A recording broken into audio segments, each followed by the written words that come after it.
সময় শাকিব মুখে দেখা হয়েছিল। ওই টাইমে ভাইয়া অনেকগুলো আমাকে করেছিল যে এটা আমি করতে চাই, খুলনায় যেতে চাই বা এরকম।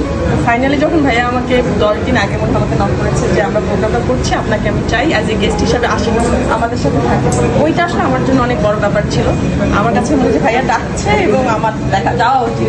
আপু তো আছে, এসে আসলে খুব ভালো লাগছে যে সবার সাথে এখানে বেশিরভাগ সবাই আসলে আমার পরিচিত। সো না, দু একজন মনে আমি মানে ফার্স্ট টাইম দেখছি, পরিচিত হয়ে যাবো ইনশাল্লাহ। আর আরেকটা ব্যাপার, আমার যেটা খুলনায় আমি যেহেতু অনেক বছর কাজ করি, অ্যারাউন্ড 10-11 বছর আছি। সো একটা ব্যাপার মনে হয় আমরা আসলে অন্যের ভালোটা খুব কম দেখতে পারি, একসাথে থাকার ব্যাপারটা খুব কম আমাদের। তো আমার কাছে মনে হয় আমরা যখন একসাথে কোনো কিছু করি সেটা অনেক দূর যাওয়া যায়, যদি না আমি অন্যকে পিছনে টানার চেষ্টা না করি। তো ওই জিনিসটা আমাদের মধ্যে সবার মধ্যে থাকা উচিত। আর ফাউন্ডেশন ব্যাপারটা হচ্ছে অন্যের ভালোর জন্য করা।